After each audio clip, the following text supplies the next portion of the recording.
성경에서 이렇게 성경을 살펴보다 보면 이 성경의 역사 가운데 한 획을 그을 만한 일들이 몇 가지 이렇게 발견되어집니다. 그런데 그 역사의 현장 속에 있었던 사람들이 누구인가 이렇게 생각을 해보면 어떻게 보면 참 대단한 사람들은 아닌, 참 사람의 눈으로 보기에도 대단한 사람들, 참 위대하다 말할 만한 사람들이 아닌 경우들이 굉장히 많습니다. 세상에는 자신이 가진 어떠한 위대함의 커리어들, 자신이 가진 어떠한 모습들을 통하여서 역사에 어떠한 흔적을 남기는 그런 위인들의 모습들을 우리가 많이 보게 되어지는데요, 성경에서는 유독 어떤 사람들을 통해서 하나님의 역사가 이루어지냐면, 하나님 앞에 어찌 보면 조금 보잘것없고 아무것도 아닌 듯한 모습 속에 있는 그 사람들, 그러나 하나님 앞에 순종하는, 그 순종으로 행동하는 한 사람들을 통해서 하나님의 역사에 한 획을 긋는 그러한 사건들이 일어나게 되는 것을 우리는 성경을 읽다 보면 발견하게 됩니다.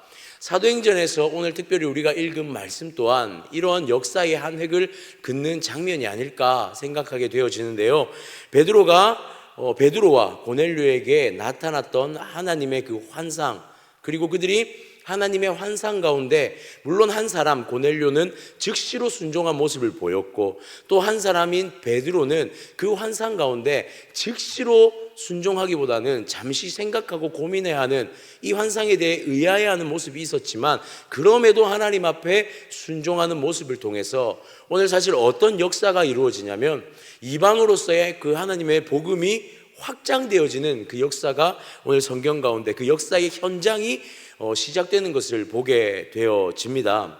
이 모든 역사는 바로 하나님 앞에 순종하는 그 두 사람의 만남을 통해서 이루어지는 것을 우리가 보게 되어지죠. 앞서 10장 전반부에서 고넬료가 하나님의 환상, 천사로부터 온 그 환상을 보게 됩니다. 그리고 세 사람을 보내죠. 한 사람의 경건한 사람과 그리고 두 사람의 종을 함께 보내는 것을 보게 됩니다. 베드로를 청하기 위하여서 보낸 것입니다. 고넬료의 부하들이 요바로 향할 때에 베드로 또한 고넬료와 마찬가지로 환상을 보게 되고, 그 환상 가운데 부정한 짐승들, 그러나 하나님께서 그 부정한 짐승을 먹으라 명령하시는 그러한 환상을 베드로 또한 보게 되는 것이죠. 자, 이 베드로가 이 환상을 보고 난 이후에 17절의 말씀을 보니 이 환상이 과연 무슨 뜻일까? 이 환상 가운데 하나님이 무엇을 말씀하고자 하실까에 대해, 이 환상에 대해 1차적으로 의아해하는 모습이 보여지고 있습니다.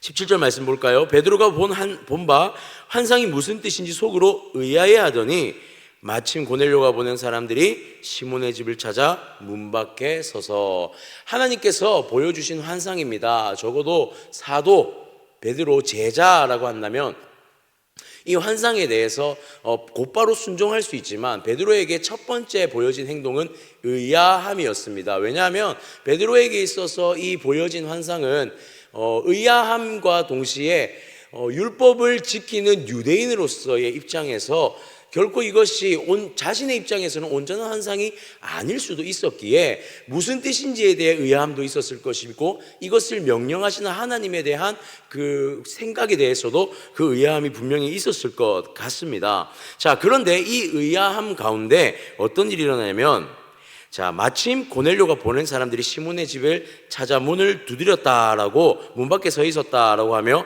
또한 18절에 보니까 시몬이 여기 유숙하는지를 확인하며 베드로를 찾아오는 것을 보게 되어지는 것이죠. 그리고 19절을 한번 볼까요? 베드로가 그 환상에 대하여 생각할 때에 성령께서 그에게 말씀하시되 두 사람이 너를 찾으니, 20절에 일어나 내려가 의심하지 말고 함께 가라, 내가 그들을 보내었느리라 하시니, 베드로의 의아함 가운데 곧바로 누가 일하십니까? 성령님께서 베드로의 마음을 움직이시고 무엇보다 행동할 것에 대하여서 성령님께서 일하시는 것을 보게 되어집니다. 베드로의 의아함, 저는 참 이 부분에서 성령님께서 어떤 분이신지에 대해 다시 한번 고민하게, 또 생각하게 되는데요, 성령님은 그 베드로의 의아함 가운데 그것을 곧바로 해소시켜주기 위해 일하시는 성령님의 모습을 보게 되는 것이죠. 분명히 이것은 불확실함이었을 겁니다. 이 환상에 대한 불확실함이었을 것이고, 이 불확실함에 대해 고민하고 있는 베드로에게 어떤 방법을 통해서 이 불확실함을 확실함으로 바꾸어 나가고 계십니까? 움직이게 하셨다는 거예요. 그러니까 환상을 통해서 본 것만으로 해결되지 않는 불확실함을 무엇으로 해결하시냐면 직접 보게 하심을 통해 해결하게 하시는 성령님의 역사를 우리는 이 장면에서 볼 수가 있게 됩니다. 자, 그런 상황에서 고넬료의 종들을 이제 맞이하게 되는데요. 21절에 보니 베드로가 내려가 그 사람들을 보고 이르되 내가 곧 너희가 찾는 사람인데 너희가 무슨 일로 왔느냐. 베드로가 질문을 합니다. 너희가 무슨 일로 이곳에 왔느냐. 그때에 이 고넬료의 종의 대답은 어떻습니까? 22절 볼까요? 그들이 대답하되 백부장 고넬료는 의인이요 하나님을 경외하는 사람이라 유대 온 족속이 칭찬하더니 그가 거룩한 천사의 지시를 받아 당신을 그 집으로 청하여 말을 들으려 하느니라 한데, 먼저 한 말이 뭐냐면 왜 왔느냐라고 물었을 때에 왜 왔습니다라고 답하지 않고 무엇을 먼저 말하냐면 고넬료가 어떤 사람인지에 대해서 먼저 소개하고 있더라는 것이죠. 왜 이 종은 고넬료에 대해서 소개하고 있었을까 생각해 볼 필요가 있는 것 같습니다. 먼저 우리가 살펴볼 때에 오늘 본문이 아닌 앞전 본문에서 고넬료가 누구를 선별하여 보냈냐면, 누구를 선별하여 보냈습니까? 그 사람들 가운데, 자신의 부하들 가운데 경건한 사람을 선별하여 보냈습니다. 이 경건한 사람은 고넬료와 마찬가지로 하나님을 믿는 사람이었고 하나님께 기도하는 사람이었습니다. 그 한 사람에게 주어진 지혜가 무엇이었을까라고 생각할 때 이 무엇을 위해 왔느냐라는 이 베드로의 질문에 그는 고넬료가 어떤 사람임을 소개하면서 베드로의 경계심이나 또한 베드로의 이방인에 대한 이러한 마음들을 조금 더 해소시키고 있는 것을 보게 되어지는 것이죠. 이렇게 소개합니다. 백부장 고넬료는 의인이다라고 소개하죠. 또한 하나님을 경외하는 사람이다라고 소개합니다. 무엇보다 또 한 가지의 소개가 있는데요. 유대 온 족속이 칭찬한 사람이다라고 소개하고 있습니다. 여기서 칭찬하다라는 단어가 어떤 단어냐면, 칭찬은 마르티레오라는 이 헬러 단어로 되어 있는데요. 이것은 인정하다, 증명하다, 증언하다라는 단어로 사용되어집니다. 즉 유대의 많은 사람들이 이 고넬료라는 백부장을 의인이자 하나님을 경외하는 사람으로서 증언하고 증명해 줄 만한 사람이다라고 소개하고 있는 것이죠. 즉 이 소개로 말미암아 베드로의 마음에 적어도 그가 가졌던 이방인에 대한 작은 선입견이 무너질 수 있게 되는 것을 보게 되는 거죠. 자, 그러면서 이제 이 집에 온 연유에 대해서 말하고 있습니다. 22절 후반부에 보니 한 천사의 지시를 받았고 그 천사의 지시를 받아서 그 집으로 지금 당신의 말을 들으러 왔습니다라는 그 연유를 밝히고 있습니다. 자, 이러한 고넬료의 종의 이야기 가운데 베드로가 어떻게 대답하고 있습니까? 행동하고 있습니까? 23절에 보니 베드로가 불러들여 유숙하게 하니라. 베드로는요, 백부장 고넬료의 종들, 이 이방인들에게 자신이 지금 머물고 있는 집의 문을 활짝 열어주고 있습니다. 우리는 이것을 환대라고 말하죠. 마치 베드로의 이방인들을 향한 선입견, 그 경계심이 오늘 이 종의 한마디를 통해 해소되어지고 그들을 자신이 머무는 곳으로 환대하고 있는 것을 보게 됩니다. 중요한 것은요, 이 모든 일들이 누구를 통해 일어난 일인가라고 다시 한번 우리는 살펴보아야 할 필요가 있습니다. 19절 중반부는 이 모든 일의 역사의 중심에 누가 있는가라는 것을 보여줍니다. 바로 성령님께서 일하고 계시다라는 것을 드러내고 있다는 거죠. 19절 중반부에 보면 성령께서 그에게 말씀하시되라고 분명하게 누가 지금 일하고 계시는지를 보여주고 있습니다. 즉 이 모든 일의 시작도 성령님이시며 행하심도 성령님이시고 그 결과 또한 환대라는 성령님의 역사로 일어난 일이라는 것을 우리가 알 수 있다라는 것이죠. 그렇다면 이제 우리는 한번 고민하게 됩니다. 성령님은 과연 어떤 분이십니까? 성령님은 순종하게 하시는 분이고 성령님은 역사를 만들어 나가시는 분이며 성령님은 그 역사의 가운데 그 사람의 마음을 움직여 일하시는 분, 그것이 바로 성령님이라는 것을 우리가 오늘 이 말씀의 본문을 통해 먼저 경험하게 되더라는 것입니다. 고넬료에게 베드로를 청할 것을 권했던 천사, 고넬료는 그 명령에 순종합니다. 또한 그 환상을 보았던 베드로, 여전히 의아한 마음은 남아 있었지만 성령께서 그 마음에 감동하셨고 내려가 그들을 볼 때에, 그리고 한 종의 지혜를 주셔서 그 고넬료를 소개함을 통하여서 이 만남이 환대로 바뀌어지는, 그 선입견이 깨어지고 그가 가지고 있는 가치관이 무너지고 그 가운데에서 환대로 두 이방인과 유대인의 만남이 이루어지는 이것은 바로 곧 성령님의 놀라운 역사라고 밖에는 말할 수가 없다라는 것이죠. 사랑하는 성도님들, 그렇습니다.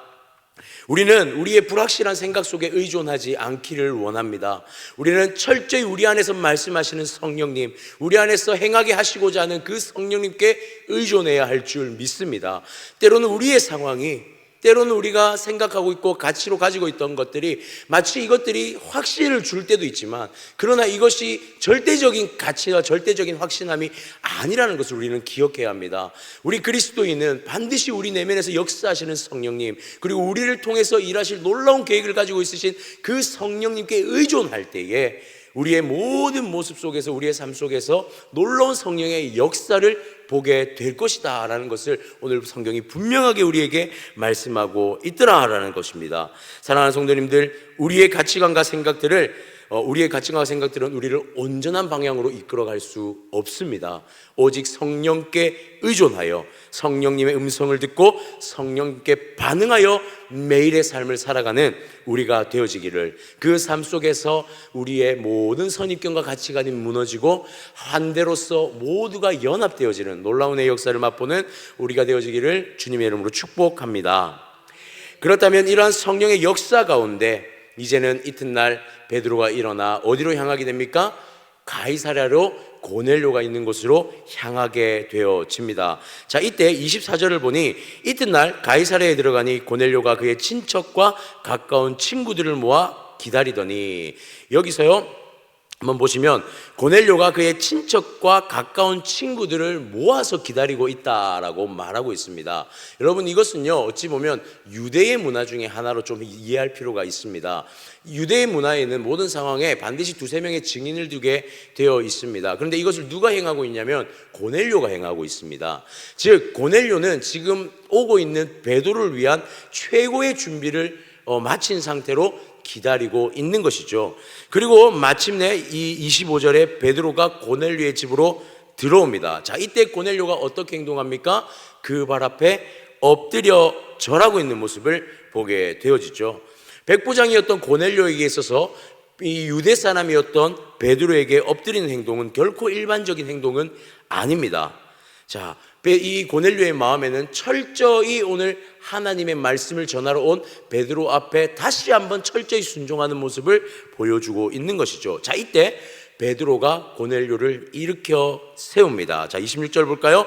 베드로가 일으켜 이르되 일어서라, 나도 사람이라 하고. 여기서 우리는 이 장면을요 한번 연상해 볼 필요가 있습니다. 엎드려 있는 고넬료, 그리고 그 어깨를 잡아 일으키는 베드로, 그리고 두 사람은 이제 마주 보게 됩니다. 하나님의 복음이 이스라엘로 국한되어져 있는 이 상황 가운데 오늘 사도들의 가장 높은, 사도들의 그 지도자 위치에 있던 수장이었던 베드로와 오늘 이방인의 그 지휘자인 한 사람 고넬료가 서로 마주본 가운데 최고의 환대가 그들 가운데서 누려지고 있는 것을 보게 되는 것이죠. 두 사람이 보았던 환상으로 인한 하나님의 그 놀라운 역사가 지금 이곳에서 결실을 맺고, 오늘 이 그 둘의 마주봄의 만남은 어떠한 역사로 지금 우리가 이 본문 가운데 보지는 않지만 이어지게 됩니까? 온 하나님의 복음이 온 열방 가운데 펴지게 되는 그 시발점이 지금 이 순간으로부터 시작되어짐을 우리가 보게 되더라는 것이죠. 이어서 28절부터는 33절까지 두 사람이 자신들이 본 환상에 대하여서 서로 나누고 있는 장면을 보여주게 됩니다. 베드로는 자신이 어떤 환상을 보아서 이곳에 왔는지, 그리고 또한 그 환상으로 보아왔는데 너희가 나에게 원하는 것이 무엇인지 질문하게 되고, 고넬료 또한 내가 천사의 환상을 보았다라고 서로 자신들이 본 환상을 서로에게 나누어 주며, 이 모든 일이 하나님의 놀라운 계획 안에, 섭리 안에 이루어진, 또한 성령의 역사로 이루어졌다는 것을 그곳에 있는 고넬료의 친구들과 함께 확인하는 절차를 밟는 것을 보게 되어지더라는 것입니다.